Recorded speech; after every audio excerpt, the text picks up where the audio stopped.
가장 눈에 들어온 거는 백승호 선수, 김진규 선수의 중원에서의 활약입니다. 지금 현재 대표팀 벤투호의 입장에서도 상당히 의미가 있다는 생각인데요. 안녕하세요. 스포츠 아나운서 소준일입니다. 축구에 대한 쉽고 재밌는 이야기 걸어다니는 축구 백과사전 한준희 축구 해설위원과 함께 오늘도 나눠보겠습니다. 안녕하십니까? 네, 안녕하세요. 예, 저희가 유튜브로 이번 콘텐츠를 함께 녹화를 하고 있는데요. 유튜브 EBS 라디오 공식 채널을 통해서 이번 방송을 함께 보실 수가 있겠습니다. 예, 두 개의 주제를 유튜브 방송으로 이번 콘텐츠 함께 할 텐데요. 첫 번째 주제는 먼저 국내 축구로 킥오프를 해보도록 하겠습니다. K리그 선수들로 이뤄진 우리 대표팀이 현재 또 많은 축구팀들이 사랑하는 전지 훈련지죠. 터키 안탈리아로 가서 훈련을 하고 있는데 참 축구팀들이 겨울만 되면은 터키로 참 많이 떠나곤 하는데 이번 우리 국가대표팀도 여기 또 가서 훈련을 하고 있습니다. 그리고 경기가 두 경기가 예정이 되어 있는 상태였는데 지난 1월 15일이었죠. 저녁에 아이슬란드와의 평가전이 치러졌었고 무려 5대1 스코어로 기분 좋은 대승을 거두었습니다. 와우. 예, 일단 여기서 또 한 번 박수 치고 가겠습니다. 예. 우리가 국가대표팀의 경기를 보면서 아무리 친선 경기이고 아무리 평가전이라 하더라도 이렇게 편안하고 통쾌하게 A매치를 본 적이 있었나 싶을 정도의 경기였습니다. 그렇죠. 한 네. 전반전 30분쯤 돼서 3대0 되니까 사실상 사실상 경기의 승패는 끝났다. 이제 진짜 편안하게 볼 수 있겠다라는 그런 생각이 들었던 경기였는데. 근데 게다가 골들이 또 다 작품성이 높았어요. 그렇죠. 멋있는 네. 골들 많이 들어갔습니다. 그러니까 다 좋은 골들이었고 또 페널티킥 실축한 권창훈 선수는 곧 또 필드골로서 그거를 갚았고. 예. 그러니까 백승호 선수 같은 경우는 이미 국가대표를 뛰었던 적이 있지만은 김진규, 엄지성 선수는 아예 그냥 이번에 첫 발탁이잖아요. 맞아요. 거기서 그냥 다 골들을 넣어버리고 네. 백승호 선수 골의 예술성은 이루 설명할 필요가 없을 정도고 거기에 김진규 어시스트, 조규성의 골도 연계 과정과 움직임이 대단히 좋았죠. 맞습니다. 네, 게다가 조규성 선수가 사실 최근에 황의조 선수 대신으로 나왔을 때 움직임 자체가 주변 동료들을 위해서 상당히 좋다는 평가가 많았는데 사실 좀 골이 안 터지고 있었던 게 오게티라면 티였잖아요. 조규성 선수가 또 이번 기회에 골에 대한 자신감까지 올라올 것이기 때문에 우리 선수들의 골은 하나같이 다 의미가 있고 값어치가 있었습니다. 1월 말 A매치 기간 전부터 지금 우리 대표팀이 전지 훈련을 떠나 있습니다. 아직까지 공식적인 A매치 기간이 도래를 하지 않았기 때문에 유럽에서 활약을 하고 있는 선수들은 이번 명단에 포함이 되지 않았고 거의 다 K리그에서 뛰고 있는 선수들로 일단 소집이 된 상태로 벤투 감독이 짐을 싸서 떠났습니다. 네, 김승규 선수를 제외하면 이제 모두가 K리거라고 볼 수가 있죠. 네. 여기에 아까도 말씀드렸지만 김진규 선수라든가 엄지성 선수 같은 선수는 지금 현재 소속팀을 보면 또 K리그 2입니다. 2부 리그예요. 네, 예. K리그 2를 또 중계를 많이 해보셨던 소준일 아나운서의 감회를 한번 듣고 싶어요. 일단 2부 리그에서도 국가대표가 나올 수 있는 환경이 지속적으로 좀 조성이 됐다는 것에 굉장히 기쁜 마음을 감출 수가 없습니다. 사실 작년만 하더라도 김천상무가 2부 리그에 있었을 때 울산이라든지 전북보다도 더 많은 선수들이 차출이 되긴 했습니다만 그건 김천상무가 좀 특수한 환경에 있는 팀이기 때문에 그럴 수 있었다라는 생각인데. 근데 사실상 그렇네요. 네. 김천이 지금은 이제 1부 리그 팀이지만 예. 얼마 전까지만 해도 공식적으로는 2부였다는 거. 그렇죠. 그래서 부산이라든지 광주같이 2부 리그에 있는 팀들에서도 각 팀의 에이스라고 할 수 있는 2명의 선수가 차출이 돼서 또 좋은 모습까지 보여줄 수가 있었기 때문에 국가대표팀에게도 굉장히 좋은 일이고 K리그를 사랑하시는 분들께서도 K리그 1 말고도 2에서도 좋은 선수들이 많이 있구나 하는 것을 좀 다시 한번 느낄 수 있는 그런 계기가 되지 않았나 해서 굉장히 기쁘게 생각을 합니다. 네, 그리고 김진규, 엄지성 선수는 또 이제 반가운 것이 김진규 선수는 부산 유스 출신이죠. 맞아요. 네, 엄지성 선수도 광주 유스 출신이에요. 그러니까 K리그의 유스 시스템이 또 잘 작동하고 있다는 것을 보여준 증거 사례이라는 생각도 듭니다. 네, 이런 선수들이 주축이 돼서 5대1로 대승을 거두었는데 기록을 한번 살펴보니까 이 5대1 대승이 유럽팀을 상대로 해서 역대 최다 골차 승리 기록 달성이라고 하더군요. 이게 종전 기록이 2002년에 5월 달입니다. 월드컵 직전에 열렸던 스코틀랜드전에서 4대1로 승리를 거두면서 3골차 승리를 거뒀던 게 종전 기록인데 네. 4골차 승리를 거두면서 그 기록을 갈아치우게 됐고요. 그 경기가 이제 부산에서 열렸던 경기인데 그렇네요. 월드컵 이전에 정말 우리에게는 또 자신감을 심어줄 수 있었던 한판 가운데 하나였죠. 네, 저는 그거 고3 때였거든요. 그래서 그랬어요? 네, 자율학습을 해야 했을 때인데 숨어서 라디오 들었습니다. 그러니까 2002년에 소준일 아나운서가 고3이셨어요? 예, 그래서 이 이어폰 숨겨가지고 귀에다 꽂고 선생님 오면은 살짝 뺐다가 또 다시 또 꽂고 막 이렇게 했던 그런 기억이 나네요. 저는 88 서울 올림픽 할 때가 고3이에요. 네, 제가 86 아시안 게임 때가 고1이고 네. 88 서울 올림픽 때가 고3입니다. 예. 저는 그때 할머니 포대기 속에 쌓여가지고 태어나긴 했어요. 태어났을 때인데 뭐 전혀 기억이 없을 그런 때라 가지고 어쨌든 88 올림픽을 봤으면 나이 많은 거예요. 봤을진 모르겠으나 기억은 하지 못하는 그런 세대입니다. 어쨌거나 이런 경기가 펼쳐졌었는데 이 경기에서 기분 좋은 기록이 또 하나가 나왔습니다. 조규성, 권창훈, 백승호, 김진규 그리고 엄지성 선수가 돌아가면서 골을 넣었는데 권창훈 선수를 제외한 4명의 선수들이 모두 A매치 그러니까 국가대표팀 유니폼을 입고 첫 번째로 골을 넣은 데뷔골을 집어넣었던 경기가 되겠습니다. 이 옵사이드로 김건희 선수의 골이 득점이 취소가 됐는데 그게 완전 온사이드인데. 그렇죠. 네. 김건희 선수 너무 아쉬워요. 그러니까 네. 이 골까지 인정이 됐다고 하면은 무려 5명이 데뷔골을 넣는 또 진기록이 세워질 뻔했습니다.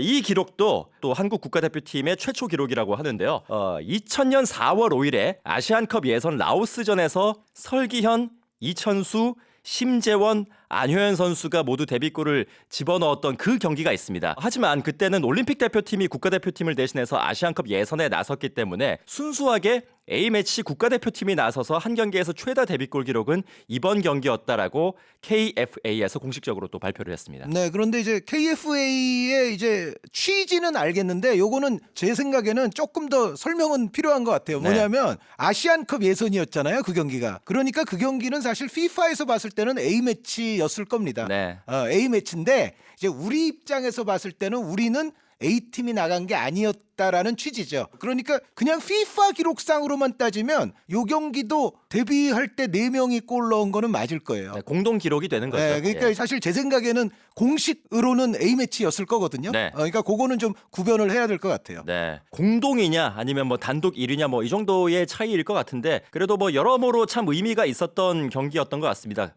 경기 스코어도 5대1로 대승을 거뒀기 때문에 정말 기분 좋은 경기였었고 경기 내용도 저희가 서두에 말씀드렸다시피 뭐 워낙에 편안했기 때문에 시청하신 여러분이 다 뭐 기분 좋게 보지 않았을까 싶은데 그 경기에 대한 간략한 총평을 좀 부탁드린다면요. 그 경기는 뭐 여러 가지가 다 잘 됐기 때문에 네. 사실 뭐 또 기사들도 많이 나오고 그래서 뭐 여러 말을 보탤 필요는 없습니다만 일단 가장 눈에 들어온 거는 백승호 선수, 김진규 선수의 중원에서의 활약입니다. 네. 이거는 우리 지금 현재 대표팀 벤투호의 입장에서도 상당히 의미가 있다는 생각인데요. 백승호 선수 위치는 기본적으로는 붙박이 주전으로 정우영 선수가 존재합니다. 정우영 선수가 또 최근에 폼이 상당히 좋았었고 그런데 그럼에도 정우영 선수가 기본적으로 일단 연령이 낮지는 않거든요. 연령이 기본적으로 있는 선수인데다가 또 간혹 보면은 볼 처리나 이런 부분에 있어서 정우영 선수가 가끔씩 좋지 않은 경기를 할 때도 있어요. 냉정하게 그렇죠. 보면. 네. 그런데 백승호 선수는 정우영 선수와는 장단점을 약간 달리하면서 그 위치를 잘 소화할 수 있다는 거를 이 경기를 통해서 또 잘 증명을 했는데 그러니까 전체적인 어떤 피지컬이라든가 수비력이라든가 노련미 이런 부분은 백승호 선수가 약간 정우영 선수에게 조금 못 미치는 면이 있죠. 그런데 그럼에도 볼 처리 능력이라든가 시야 패싱, 조율 이런 부분들은 정우영 선수보다도 오히려 백승호 선수에게 강점이 분명히 있는 부분들도 있거든요. 그래서 벤투 감독이 앞으로 이제 우리 대표팀을 운영함에 있어서 정우영 선수 자리를 어떻게 보면 정우영 선수에게 너무 좀 집중적으로 의존하고 약간 혹사시키는 경향도 조금 있었어요. 네. 그런데 백승호 선수가 또 약간 다른 특성을 발휘해주면서 그 자리를 채워줄 수 있다면 벤투 감독이 앞으로 이제 상대와 상황에 따라서 팀을 운영하기가 굉장히 좋을 것이고 또 김진규 선수가 정말 데뷔전에서 도움도 기록하고 골도 기록하고 아주 멋진 활약을 계속 보여줬는데 김진규 선수는 여러 가지 측면에서 우리 지금 중원의 에이스로 부상했다고 볼 수 있는 황인범 선수와 유사성이 있습니다. 그러니까 활동량 좋죠. 순간순간 필요한 공간으로 찾아 들어가는 공간 인식 능력도 상당히 좋고 여기에 뭐 측면으로 돌아나가는 플레이도 가능하니까 중앙과 측면을 또 아우를 수 있는 스타일인데다가 이 경기에서 보셨다시피 킬러 패스를 제공할 수 있고 또 직접 위로 올라가서 골까지 넣을 수 있어요. 그러니까 황인범 선수가 요즘 아주 격찬받는 그 플레이를 물론 상대가 이제 아이슬란드였다고는 합니다만 김진규 선수가 딱 처음 나와서 그 황인범 선수 비슷한 플레이를 해줬다고 볼 수가 있거든요. 네. 그거는 제가 봤을 때는 상당히 의미가 있죠. 그러니까 황인범 선수는 현재 폼과 영향력으로 볼 때는 절대 뭐 우리 대표팀의 선발 라인업에서 제외될 수는 없을 겁니다. 그러나 뭐든지 어찌됐건 유사시와 비상시라는 건 있어야 되잖아요. 황인범 선수의 자리를 정말 비상시에 김진규 선수가 백업으로 대체할 수 있지 않을까라는 어떤 잠재성과 가능성을 이 경기를 통해서 충분히 보여줬어요. 저는 백승호 선수, 김진규 선수를 확인한 것만으로도 벤투 감독은 아마 큰 소득이 있지 않았을까. 여기에 이제 아까 말씀드렸던 대로 조규성 선수가 이제는 내가 직접 골도 터뜨릴 수 있어라는 어떤 자신감을 또 보여준 거는 거기에 또 이제 플러스 알파고, 아까 골이 아쉽게 이제 취소됐다고 했지만 김건희 선수도 뭔가 또 조규성 선수와 더불어서 그 위치에 어떤 대체자 내지는 백업이 충분히 가능하겠구나라는 또 인상을 충분히 심어줬거든요. 네. 여기에 이제 엄지성 선수는 약간 나이와는 어울리지 않게 노련하다라는 말을 붙여줄 수 있을 정도로